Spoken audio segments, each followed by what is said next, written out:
Good evening, Facebook fans. I know it's kind of late this evening, and I had to get home and take care of some other things, get back from church.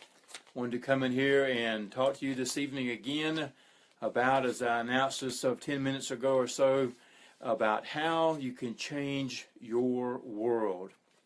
Today's the third video that I've done, 3 in a row about the same topic. If you've missed the other 2, if you would back up, you can find them here and see those 2 videos, some other live videos as well. And if not, you can go to my profile page. I believe there's some there as well, and that would just simply be at Baxter Cribs on Facebook. But most of them are here on this page of Baxter Cribs EII. And I want to thank you for stopping by and being with me here this evening.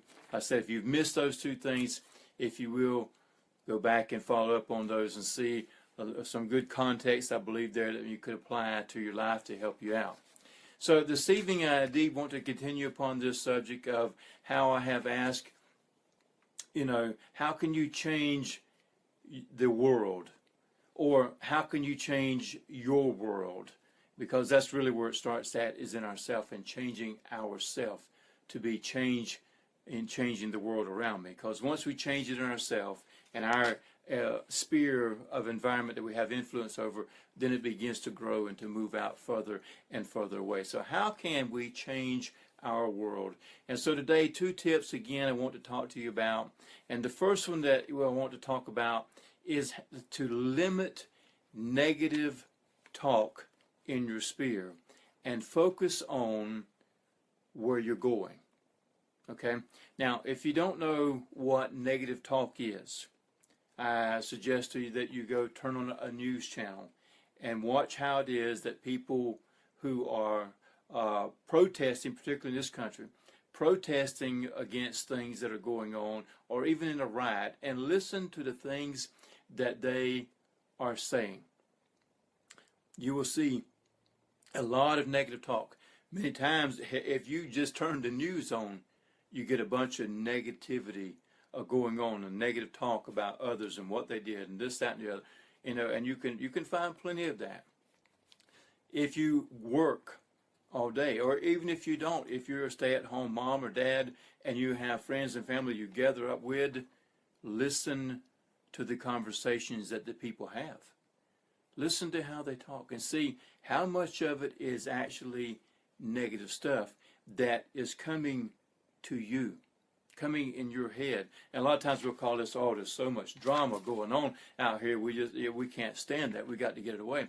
And that's true, because many times drama is in fact negative talk, and we need to get that out of our life. If you're at work, my friends, listen to how the other people talk as they go down and gather around the water cooler at break, or the coffee pot in the break room, and they talk about, did you hear about so-and-so down there? Did you hear she didn't do this, he didn't do that? And the conversation just goes on and on about other people and the negative side of things. And many times you even hear them talking about their boss, how bad they are, and this, that. That's all negative stuff. We don't need that in our lives, and whenever we're trying to move forward in whatever it is we're trying to be successful in. We need to get that out of our life. Now, so what I would like for you to do to help out with this is to limit, like I said, we're talking about limiting the negative talk in your life. So, first thing we do is we change ourselves. So, tomorrow, okay, every time you open your mouth, listen to what you say. When you say something negative yourself, mark down a 1. Just a line. You know how they used to count those things? 1, 2, 3, 4, 5. Every time you say something, think about it. Was that negative? Was that positive? Put the mark down. You're taking an audit, a negative talk audit. We know what that is. Whenever the IRS says, I'm coming to audit your taxes, they're coming to count your money. Count your negative talk. The day after that, reverse the situation. Every time you start to open your mouth, think, is this negative, is this positive? And every time you say something positive, mark down a 1. This time it's a good 1. Say 1, 2, 3, 4, 5. And at the end of the day, count them up. How positive were you?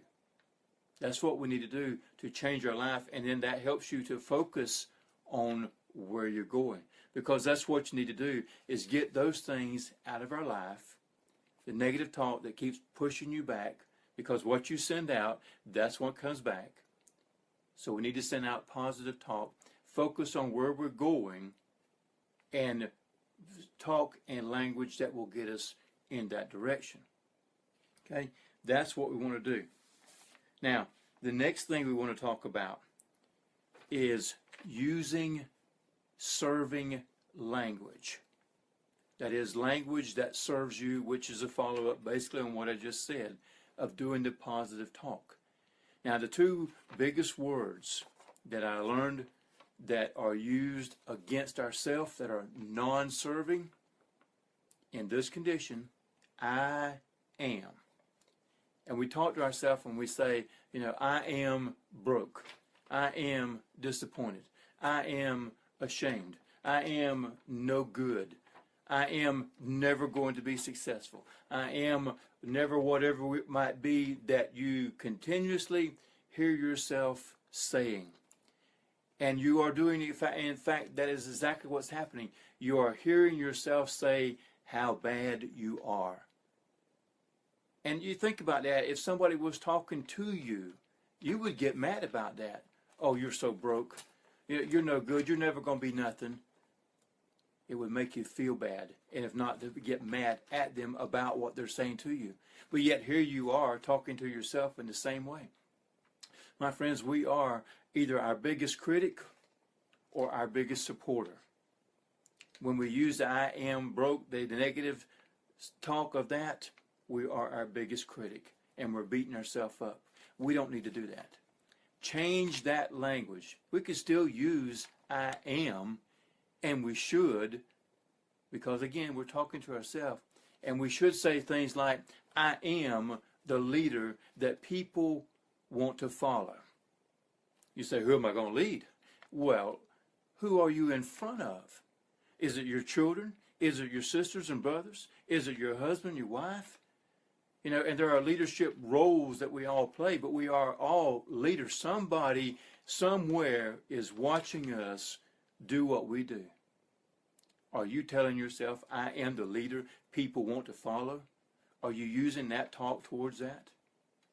Are you saying those things, the same things like, I am taking daily actions towards the things that I want to accomplish? Do other people see you doing those things? Do you see you doing those things every day? I am taking daily actions towards blank. Finish the sentence. That is serving language for you. And it's not being arrogant. It's not being conceited. It is talking to yourself. It is encouraging you. It is supporting you to go out there and to do something great. Because we all have greatness in us. We just have to find it. And we have to get on that path and start hunting. We have to look at those things. We have to say to ourselves, the next serving sentence would be, I am so grateful and happy that. That what? That I have a house over my head. That I have clothes on my back. I am so happy and grateful that I have great friends. That I have opportunity to share this with you on here.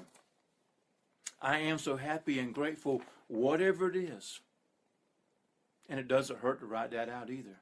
So that you are using all your senses, your sight, your hearing, you talk it out. So your brains, you're talking to yourself. The muscles between your hand and your mind are connected because you're writing these things out. Use that language, a serving language for yourself. I am so happy and grateful for these things. And so I am the best at whatever job you do, whatever little hobby that you create. If you're at work, I heard Robert Kiyosaki, for those of you who follow Rich Dad, Poor Dad type persons, in his book, one of his cassettes, he said, he had lost all his business, okay, and it was like, he said, so I was $1 million in debt. He said, my rich dad said, congratulations, you just failed. He said, now you got to figure out how to pay that back. So the man never went bankrupt. He said, I just had to get bigger than $1 million. I didn't know what that meant until recently. I tried to figure out, how do you get bigger than $1 million? I mean, come on. So, and I heard the man, Ray Higdon, say this on a cassette tape 2 or 3 weeks ago. Actually, it wasn't a cassette. It was a digital something. But anyway, he said, you have to become the best at what you are doing right then, so that you can grow out of that mold that you're in into the next level. And the idea I thought about as I was driving home from church a while ago and putting this stuff in my head to talk to you about, whenever we bake cupcakes, okay, or some kind of muffins, and they got the little cup in the dish, and they fill it half full with your mixture, and you put it in the oven, and as it heats up, it rises up above that pan and comes out. That's the idea. You have to become bigger than the hole you're in now, than the mold that is holding you down. And you do that by becoming the best at what you're doing. And when you get that best, when you get to that point, you are ready to get bigger than where you are. So say, I am the best at that. I am the best at those things. And so, my friends, I hope that those tips are helpful to you this evening, and how you can change the world, starting with your world first. One more little tip before we go this evening is make a decision. You know, many times we have a lot of plans, we have big things. You got to make a decision, and you got to show up every day to accomplish that decision that you've made. Make it known public. Get out there and do it, my friends. Become successful in life. And get negativity, get the negative talk, limit it, if not completely get it out of your life. I don't know that we can do that. There's so much out there. But limit it out of your life. Focus on where you're going. Use serving language for yourself. And make a decision to do that and stick to it. Thank you, my friends. Have a good day, a good night. It's so late this evening, but I will see you tomorrow.